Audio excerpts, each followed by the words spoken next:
Hello guys, welcome to my new mini blog. কেমন আছো তোমরা সকলে? আশা করি সকলে ভালো আছো, সুস্থ আছো। এই কুয়াশা মাখা সকালবেলায় আমি উত্তর দিনাজপুর জেলার ছোট্ট একটি গ্রাম থেকে পায়েল জানাই তোমাদের অনেক অনেক ভালোবাসা, অনেক শুভেচ্ছা। চলো এখন যাচ্ছি একটু মাঠের দিকে। কি জন্য? দাঁড়াও দাঁড়াও, বলছি তো স্কিপ করে যাবে না। হ্যাঁ, আজ একটা স্পেশাল জিনিস করবো এই কনকনে ঠান্ডা শীতের রাতে। তার আগে দেখো তো ভুট্টা জমিতে কতগুলো ভুট্টা গাছ কত সুন্দরভাবে সমানভাবে বেড়ে উঠেছে, তাই না? আর এইদিকে এত পরিমাণে ফুরফুরে হাওয়া দিচ্ছিল, আর সাথে ছিল মিষ্টি রোদ। আজ ভাবলাম বরকে একটু চমকে দেবো রাত্রেবেলা ডিনারটাতে। দেখো আজকে মাটির চুলাতে রান্না করবো হচ্ছে মাংস আর পোলাও। সেটা কিন্তু আয়নের পাপা জানতো না। দেখো আমি কিন্তু স্পেশাল করে নিজের মতো করে রান্নাটা করবো, তাই গেছিলাম কলা পাতা কাটতে।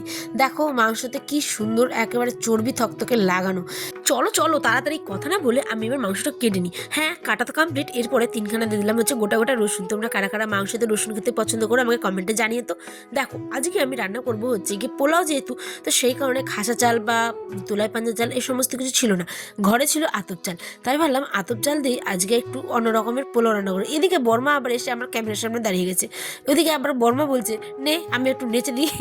তো যাই হোক, আমার বড় শাশুড়ি এটা আর কি, তো উনি খুব পছন্দ করেন আমি যে ভিডিও করি এই জন্যই আর কি। তো সবার তো মন মানসিকতা একই হয় না, অনেকে আবার খারাপ ভাবে, অনেকে ভালো। তো যার মত সে নিজের কাছেই রাখুক, সে সমস্ত কিছু আমাদের দরকার নেই, তাই না বলো?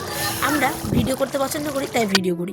দেখো এদিকে এবার টকবক করে মাংসটা কষা কষা হচ্ছে, তার আগে আতপ চাল একটু ভিজিয়ে দিলাম। এদিকে বর্মশাই তো এসে বলছে রান্না হয়নি এখনো, 6টা 15 বাজে, ওর অলরেডি খিদে পেয়ে গেছে।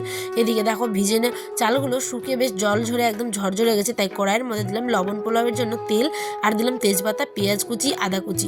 ঠিক, সরি ভুল বললাম, মানে আদাটা কুচি না করে একটু চপ করে দিও, তাহলে বেশি ভালো লাগবে। এবার তেলের মধ্যে আমি দিয়ে দিলাম হচ্ছে চালগুলো। এটাকে একটু নেড়ে চেড়ে ভাজা ভাজা হোক, তারপরে দিয়ে দেবো ফুটন্ত জল। পোড়ার নিয়ম হচ্ছে তুমি যদি 2 কাপ চাল নাও তাহলে 4 কাপ জল দিতে হবে। এদিকে বর আমার মাথায় হাত দিয়ে ভাবছে কি রান্না করছে বাবা, এখনো দেরি হয়নি, আর এদিকে তো আমি ঢং করছি। যাই হোক, রান্না কিন্তু এখনো হচ্ছে, অন দ্য ওয়ে। দেখো এদিকে কিন্তু পুরো কমপ্লিট। আমার ছোট্ট সোনা তো খাওয়ার জন্য অনেক এক্সাইটেড হয়ে গেছে, আর তোমরা দেখেই বুঝতে পারছো কত সুন্দর টেস্টি হয়েছিল।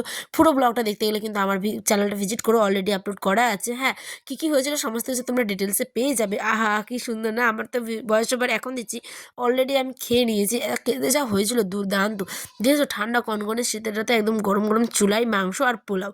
এদিকে বর খেতে সেই হাসি, একদম মানে কি বলবো, পঞ্চমুখ হয়ে গেছে, একদম অমৃত, যে এত ভালো হয়েছিল। কিন্তু একটু নুনটা কম, যাই হোক নুন আমরা কাঁচাই খাই যেহেতু আমাদের প্রেশার লো, সেই কারণে। তো আসি দেখো আন্টি ব্লগে, সকলে ভালো থেকো, সুস্থ থেকো, সাবধানে থেকো। মিনি ব্লগ দেখতে গেলে চ্যানেলটি সাবস্ক্রাইব করে পাশে থেকো, ভালোবাসা দিও। তোমাদের ভালোবাসা আমি করে করছি না, টাটা।